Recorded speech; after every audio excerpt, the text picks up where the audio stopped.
আজি জুবিন দাক ন্যায়টোতো নিদিয়েই। এতিয়া অসমৰ ৰাইজে প্ৰাণৰ শিল্পীগৰাকীক মৰমতে যি উপহাৰ আনি তাতে থৈ আহিছে সেইখিনিকো তেওঁলোকে আচলতে চম্ভালিব নোৱাৰে। গতিকে এই চৰকাৰখন ডাইৰেক্টলি কৈছো যে জুবিন দাৰ এগেইনষ্টত আছে।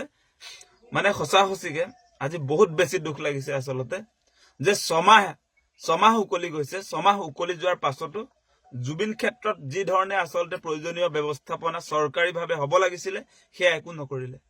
আৰু এই বিজেপি চৰকাৰখনে জুবিন গাৰ্গক আটাইতকৈ বেছি ভাল পাওঁ বুলি কয়।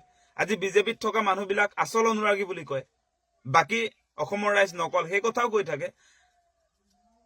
জুবিন দাৰ যদি আটাইতকৈ ডাঙৰ অনুৰাগী বিজেপি চৰকাৰ হয়, বিজেপিৰ আমাৰ এইটো মুখ্যমন্ত্ৰী হিমন্ত বিশ্ব শৰ্মা যদি হয়, তেনেহলে কি যুক্তিত আজি ছমাহ হৈ গল তাৰ পাছতো জুবিন ক্ষেত্ৰ কিয় তেওঁলোকে আচলতে যিটো আন্তঃগাঁথনি তাত নিৰ্মাণ কৰিব লাগিছিলে, যিটো ব্যৱস্থাপনা জুবিন ক্ষেত্ৰত হ'ব লাগিছিলে সেইটো কিয় কৰিব পৰা নাই, কিয় নকৰে, কিয় এনেকুৱা চূড়ান্ত অৱহেলা কৰি থকা হৈছে?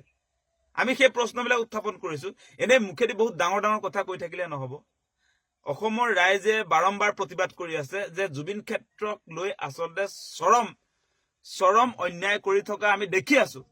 আমি কৈ আছো যে জুবিন ক্ষেত্ৰত যি প্ৰয়োজনীয় ব্যৱস্থাপনা হ'ব লাগিছিলে, আমি বাৰম্বাৰ এটা কথা কবলৈ আচলতে বেয়া লাগে, তথাপি এটা কথা কম আমি যে এই মানুহজন হিমন্ত বিশ্ব শৰ্মাৰ প্ৰতিটো মুহূৰ্তত তেওঁ আচলতে জুবিন দাক ন্যায় দিয়াৰ কথা কয়।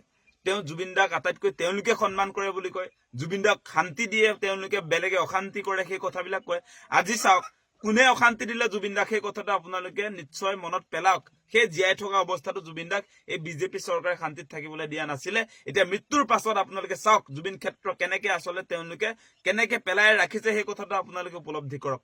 আজি জুবিন ক্ষেত্ৰ কি অৱস্থাত আছে আপোনালোকে চাওক। আমি সদায় সেই কথাটো কৈ আছো, আমাৰ নিজৰ অঞ্চল, তাৰ পাছতো আমি দেখিছো যে জুবিন ক্ষেত্ৰক লৈ যি ধৰণৰ চৰকাৰী ৰেছপন্সিবিলিটি থাকিব লাগিছিলে সেইটো নাই। আমি দেখিছো কালি মুখলধাৰ বৰষুণ দিয়াৰ পাছত জুবিন ক্ষেত্ৰৰ কি অৱস্থা হৈছে। অসমৰ ৰাইজে মৰমেৰে প্ৰাণৰ শিল্পীগৰাকীক যিবিলাক উপহাৰ প্ৰদান কৰিবৰ কাৰণে জুবিন ক্ষেত্ৰলৈ যায়, যিবিলাক উপহাৰ থৈ আহে তাতে, আজি অসমীয়াৰ স্বাভিমান গামোচাৰ পৰা আৰম্ভ কৰি জুবিনদাৰ সৃষ্টিৰ আজি বিভিন্ন সামগ্ৰী আপোনালোকে নিশ্চয় লক্ষ্য কৰিছে যে আপোনাৰ জুবিন ক্ষেত্ৰত, আৰু সেইবিলাক আজিৰ দিনটোত কি অৱস্থাত আছে। আমাৰ মৰমৰ উপহাৰখিনি জুবিনদাৰলৈ আমি যিবিলাক উপহাৰ তাত প্ৰদান কৰিছো, যিবিলাক থৈ আহিছো জুবিন ক্ষেত্ৰত, সেইখিনি সংৰক্ষণৰ ব্যৱস্থাপনা আজিৰ দিনটোলৈ কৰিব নোৱাৰিলে। আমি নিজেও আপোনালোকে নিশ্চয় জানে আমি স্মাৰক লিখি তাত ধুনীয়াকে থৈ আহিছিলো। সেই স্মাৰকৰ অৱস্থাটো কি হৈছে আজিৰ দিনটোত? আমি গামোচা থৈ আহিছিলো তাতে, সেই গামোচা আজি দেখিছো তিতাৰ পাছত কাইলেতো আপোনাৰ তাততো খাৰে ধৰিব। সেই স্বাভিমান, সেই গামোচা এনেকে চেদেলি ভেদেলি হৈ পৰি থাকিব লাগে নেকি? সেই কথাটো আপোনালোকে বিবেচনা কৰক।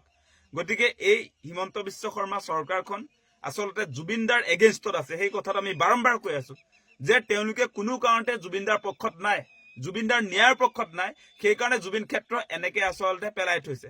আজি ছমাহ উকলি গৈছে, জুবিন ক্ষেত্ৰ কোনো ইনফ্ৰাষ্ট্ৰাকচাৰ, কোনো ধৰণৰ আন্তঃগাঁথনি নিৰ্মাণ কৰিব নোৱাৰিলে।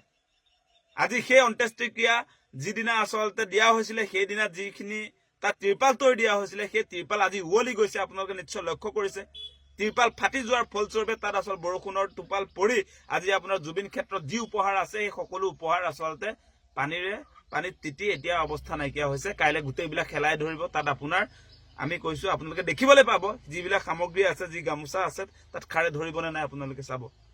গতিকে জুবিন দাক লৈ আমি যিবিলাক পৰিকল্পনা কৰিব লাগিছিলে অসম চৰকাৰে বিশেষকে, তেওঁলোকে একোৱে নকৰে। আজি আমি ৱৰ্ল্ড ক্লাছ সংগ্ৰহালয়ৰ কথা কৈছিলো যে জুবিন দাৰ সৃষ্টিৰ আজি তাত সংৰক্ষণ হ'ব লাগে। আমি সেই কথা এনেই কৈ থকা নাছিলো। আজিৰ পৰিৱেশটো যে আহিব সেই তেতিয়াই আপোনাৰ ছমাহ আগৰে পৰা কৈ আছিলো যে জুবিনদাৰ আচলতে সমাধি ক্ষেত্ৰ, জুবিন ক্ষেত্ৰ অতি শীঘ্ৰে অত্যাধুনিক আচলতে এটা ডিজাইনেৰে গোটেই ব্যৱস্থাপনাবিলাক হ'ব লাগিছিলে।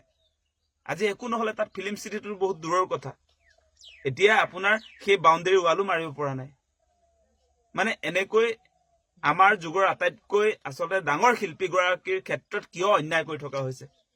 আজি জুবিন দাক ন্যায়টোতো নিদিয়েই। এতিয়া অসমৰ ৰাইজে প্ৰাণৰ শিল্পীগৰাকীক মৰমতে যি উপহাৰ আনি তাতে থৈ আহিছে সেইখিনিকো তেওঁলোকে আচলতে চম্ভালিব নোৱাৰে। গতিকে এই চৰকাৰখন ডাইৰেক্টলি কৈছো যে জুবিনদাৰ এগেইনষ্টত আছে। গতিকে তেওঁলোকেতো আপোনাৰ এই হত্যাকাৰী বিলাককো বিভিন্ন ধৰণে ৰেহাই দিয়া আমি দেখিছোৱেই। চিল কৰা বেংক একাউণ্ট যিহেতু খোল খাই গৈছে, চিল কৰা পানীৰ ফেক্টৰী সিদ্ধাৰ্থ মেনেজাৰ যিগৰাকীয়ে জুবিনদাক লুটি পুটি গোটেই সা সম্পত্তি কৰিলে, তেওঁলোকৰ সম্পত্তি পুনৰ যে ঘূৰাই পাইছে, সেইবিলাক আচলতে SIT, এই মুন্না প্ৰসাদ গুপ্তা, আৰু কি আছিলে SITৰ যিবিলাক বিষয়ববী আছে ৰজি কলিতা তেওঁলোকৰ ভুলৰ কাৰণে আপোনাৰ কেনেকে সেই তেওঁলোকে আচলতে জুবিন দাক আত্মসাৎ কৰি যিবিলাক সম্পত্তি গঢ়িছিলে তেওঁলোক আকৌ সেই সম্পত্তিৰ মালিক হৈছে দেখিছে আপোনালোকে এই ফেষ্টিভেল মহন্ত শ্যাম কানুৰ চিল কৰা বেংক একাউণ্ট কেনেকে পুনৰ ঘূৰাই পাইছে সেই কথাটো আপোনালোকে দেখিছে গতিকে এই হিমন্ত বিশ্ব শৰ্মাই দম্ভালি মাৰি যে থাকে যে জুবিন দাক ন্যায় দিমেই এনেকে ন্যায় দিব আপুনি এনেকে ন্যায় দিব আমি আৰম্ভণিৰ পৰা এটা কথা কৈছিলো যে এই যি আপোনাৰ জুবিন দাৰ হত্যাৰ ঘটনা সেই ঘটনাৰ ক্ষেত্ৰত আমি কৈছো যে এই জুবিন দা যিহেতু ছিংগাপুৰৰ বিজেপিয়ে চৰকাৰে আয়োজন কৰা সংগীতানুষ্ঠানলৈ যাওঁতে মৃত্যু হৈছে গতিকে সেই সংগীতানুষ্ঠান আয়োজন কৰা নৰ্থ ইষ্ট ইণ্ডিয়া ফেষ্টিভেল আয়োজন কৰা এই বিদেশ মন্ত্ৰণালয় এক্সটাৰ্নেল এফেয়াৰ্ছ আজিৰ দিনটোলৈকে কিয় তদন্ত আওতালৈ নাহিলে কি ন্যায় দিব তেওঁলোকে পবিত্ৰ মাৰ্ঘেৰিটাই ডাঙৰ ডাঙৰ লেকচাৰ যে দি থাকে সেই মানুহজনক প্ৰথমতে গ্ৰেপ্তাৰ নকৰিলে জুবিন দাই ন্যায় পাব নেকি গতিকে সেই প্ৰশ্নবিলাক আমি উত্থাপন কৰিছো যে সঁচা সঁচিকে জুবিন দাৰ ন্যায়ৰ পক্ষত বিজেপি চৰকাৰ নাই আজি আপোনাৰ এক্সটাৰ্নেল এফেয়াৰ্ছৰ এই পবিত্ৰ মাৰ্ঘেৰিটাৰ পৰা আৰম্ভ কৰি হাই কমিশ্যন অফ ইণ্ডিয়া গোটেইখিনি তদন্ত আওতাত আনিব লাগিছিলে আজি ইয়ত পাৰ্টি কৰা সেই যে আপোনাৰ মুখ্যমন্ত্ৰীৰ ব্ৰাইট ফিউচাৰ থকা সেই তেওঁৰ ঘনিষ্ঠ মানুহবিলাক ইয়ত পাৰ্টি কৰাই যে হত্যা কৰি পেলালে জুবিন দাক তেওঁলোকক আজিৰ দিনটোত গ্ৰেপ্তাৰ কৰিলে নে নাই গতিকে সেই আপোনাৰ তদন্ত প্ৰক্ৰিয়াটোক আপোনালোকে ভালকে বিবেচনা কৰি চাওক এনেকৈ কোনো কাৰণতে আমি জুবিন দাক আচলতে ন্যায় দিব নোৱাৰো সেই কথাটো স্পষ্ট হৈছে